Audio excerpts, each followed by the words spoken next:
आणि आपल्याला सगळ्यांना 40 दिवस रांगेत उभं केलं.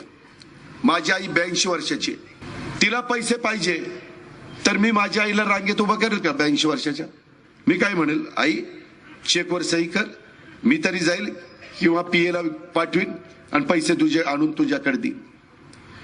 ह्या महाराजांनी काय केलं, आपली वयस्कर आई रांगेत उभी केली. पंतप्रधानाची आई रांगेत उभी. अरे काय चालली, काय चेष्टा लावली, काय गरज आहे का? आता मी इथली सभा झाल्यावर जाता जाता आईला काटेवाडीला भेटणार आहे. आईला भेटणार, काय असेल तिच्या तब्येतीची विचारपूस करणार, पुढे निघून जाणार. इथं जर दुसरी व्यक्ती असती तर काय केलं असतं, पहिल्यांदा चॅनलवाली बोलले असते, मग 2 खुर्च्या बाहेर ठेवल्या असत्या, घराच्या बाहेर.